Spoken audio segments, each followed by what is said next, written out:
and welcome back. It's Sarah from Sarah Cat Plans, and this is part 2 of my 2021 goal setting process.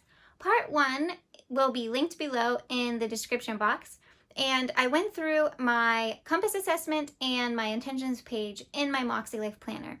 You don't have to have a MakseLife planner in order to fill out these pages because Sierra has offered them free of charge to anyone who wants to use them and set goals without actually buying the whole planner, which I think is amazing. So I have those printables linked below as well. Go ahead and jump on them if you don't have a planner, but you still want to set some goals. At the end of the part 1 video, I said that I was going to be setting up my annual goals today.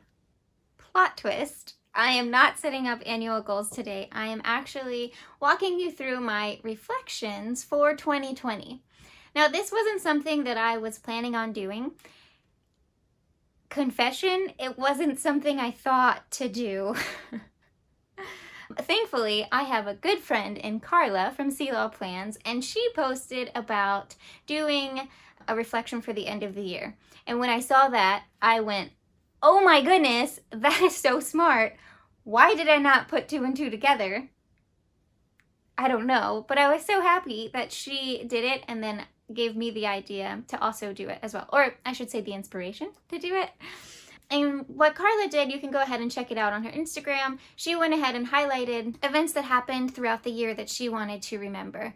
And that's kind of how she did her reflection, and she left it in her MakseLife planner, which I think is a super smart way of doing it, so you have it when you look at your planner from the end of the year. You will notice that Carla's Instagram post and the way that she reflected is a little bit different than how I reflected today. And I think that this is a great example in showing you that there's not one way to reflect. Everyone can reflect differently, and you will reflect differently based on your personality. My original hope was to walk you guys through my entire process and let you see everything that I'm writing down and be vulnerable in that aspect. But I decided that wasn't the approach I'm taking today because it was really personal, and I reflected on my entire year. And there are just some things that I don't want to share with the entire world. But there is value in sharing my process, and I'm hoping that it is encouraging and helpful and inspiring. And with that, if you enjoyed this video, I'd love it so much if you went ahead and liked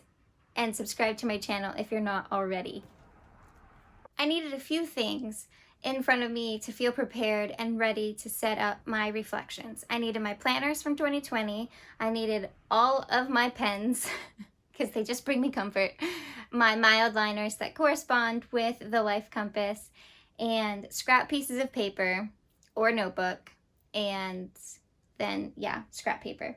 So that was everything that I needed for setting up my reflections. And I first started out by going through and refreshing my memory on everything that happened in 2020, or everything that I wrote down in my planners, because there are some weeks that I just didn't write anything down at all.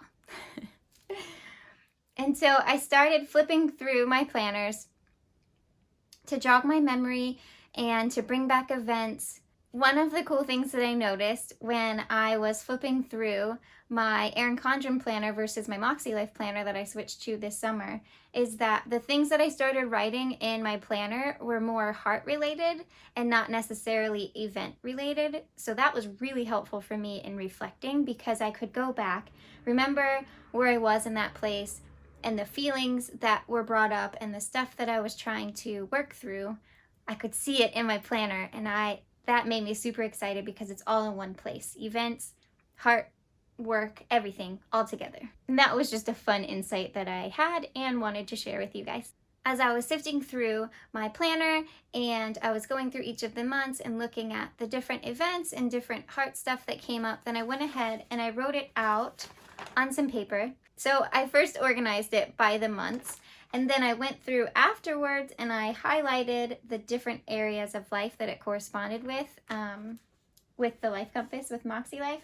And I realized that I didn't actually like that kind of setup. So I decided to rewrite my reflections, which I was 100% okay with, because the first paper was more of like a rough draft for me and started to just get the wheels rolling. And so I ended up writing a second draft, and I organized things by each area of life with the MakseLife compass. And I think it's just visually pleasing. As I started thinking and dreaming about 2021, I was trying to figure out what would be the best way to organize my different goals and dreams for the new year without actually putting it in my planner, without using post-it notes, because I think that they're too small for me and I just wanted something bigger.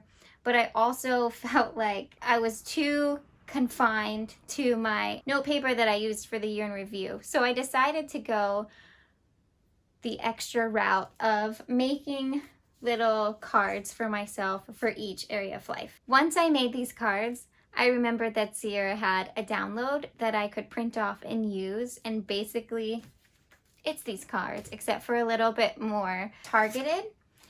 And this is a free download, like I said, where you highlight your area of life, right where you currently are in that area of life, where you want to be at the end of the year, and then how you're going to get there. And then at the end, you write out 3 goals that you want for each of those areas, and you can print off 8 of these so you have 8 pretty sheets to have it all together. I decided to make mine, or just keep using what I had made, and I'm totally fine with it, but this was nice because I could just pull one in front of me, just like you can with the sheet of paper. If you print off all 8, you can pull it in front of you as you're writing out something that you want for 2021, and then figure out what from that area that you want to have as your actual goal for the year. So that's where we are. I am at my little sheets of paper and figuring out what type of goals I want. And because I had gotten so far in this process, that's why I thought, oh, I'm so ready to write out my annual goals. And then when I actually sat down and I looked at these cards, I said, girl, you're not ready. These aren't goals, like solidified goals yet. And I'm not trying to be 100% perfect in having every single goal figured out by the beginning of the year, but I did want to have a more concise thought with each of my goals, which is why I decided to walk you through a little bit more of this process before sitting down and showing you an overhead view of setting up my annual goals.